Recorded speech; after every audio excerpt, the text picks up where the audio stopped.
我原本以為川田象雅騎遠觀天象已經夠冇底線，但我冇諗到李慕華騎隻蒙面舞會就更加冇底線。大家好，歡迎收睇今集嘅賽後情書。今日喺沙田馬場就舉行咗3場富衛嘅1級賽。今年嘅外隊馬相比起12月嘅國際賽都可以話係冷清唔少，好似大家期望嘅格倫島或者博物街最終都係冇嚟。短途又有好多馬驚咗嘉應高升，最終真係嚟到香港嘅3場夾埋都只係得10匹嘅外隊馬。先講短途，其實嘉應高升繼續橫掃同埋破紀錄，我相信大家都聽到厭睇到厭。雖然呢一件事每一次都係發生緊，但係對於大家嚟講，相信都唔係啲咩嘅新聞。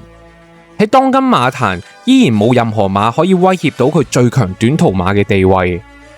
反而今次我想將個焦點放喺點解其他馬唔爭情，好似金鑽貴人咁，上一場爭情1里即刻搞掂。雖然今日金鑽貴人都係跑得差，但係對於馬主嚟講，喺1級賽入邊跑第2、第3名嘅獎金都非常之和味。貿貿然爭情其實都係有風險，相信冇人會同錢過唔去。二嚟，其實有冇一個可能性係馬會都唔想太少馬跑短途？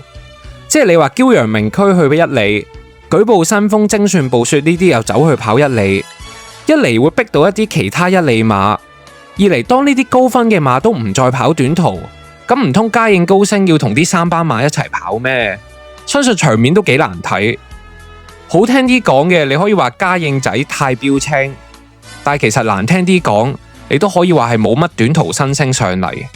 相信短途競爭力不足，呢個局面都起碼要維持多1-2年，因為你淨係睇呢一場比賽，你都可以睇到，其實撇除嘉應高升，外隊嘅短途馬真係可以同香港嘅短途馬一較高下。睇完短途，我哋再去1里，呢一場都可以話係新舊打比馬之戰。打比冠軍有遨遊氣泡、百賀飛駒，同埋今年打比冠軍白鹿金剛，而亞軍嘅就有標之銀河、竹園，仲有今年嘅經典1里賽冠軍小鳥天堂。而外隊馬仲加多隻4項1級賽得主遠觀天象過嚟遠征香港，賽前都可以話係看點十足。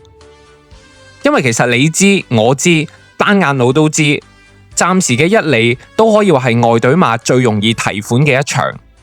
因為昔日嘅1里王者遨遊氣泡而家都已經係半收山咁滯，正如今日跑第6都已經印證咗屬於佢嘅時代已經過去。而今日竹園贏嘅呢一場，亦都為佢證明咗佢係有能力去贏1級賽。咁當然仲要加埋大賽布文嘅騎功，布文係冇揀錯馬。今場佢騎竹園騎到就好似上一場打比白鹿金剛贏咁。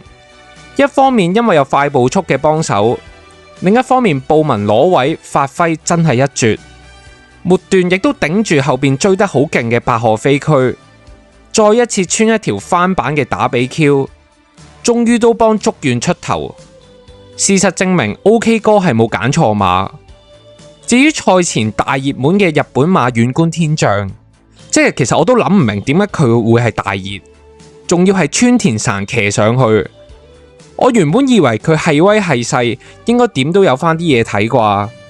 點知一起步就已經慢咗閘，仲要跟個咁嘅絕命快步速，轉個彎未攞好平衡，川田神就已經係咁推，仲要鑑山封死自己友，最尾跑個尾二返嚟。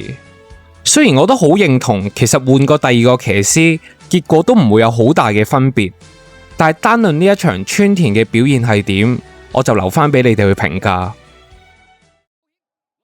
當大家以為睇到川田象雅咁嘅表現已經好差嘅時候，我細都諗唔到更加冇底線嘅會係喺後邊呢一場。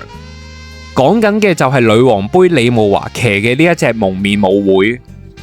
其實浪漫勇士贏女王杯，我相信大家都預咗，但係同大家預期中一點唔同嘅係龍爭虎鬥嘅畫面係冇出現。點解會搞成咁？一切都要多謝日本冠軍騎師李慕華。咁開閘嘅時候就經典慢閘，全程佢就縮埋喺後邊，而浪漫勇士一如既往咁樣留守喺中間3位。喺呢度順帶一提，其實梁家俊隻數字天文，應該放得快嘅時候唔放，唔應該放得咁快嘅時候就狂放。其實幕後應該都諗下係要時候要換人。不過講返日本冠軍騎師先，我諗大家細都估唔到喺8隻馬比賽嘅場合入邊，直路都仲可以塞車，加上個步速慢到咁，真係稍為有些少步速智慧嘅騎師都應該知道係要早少少發力。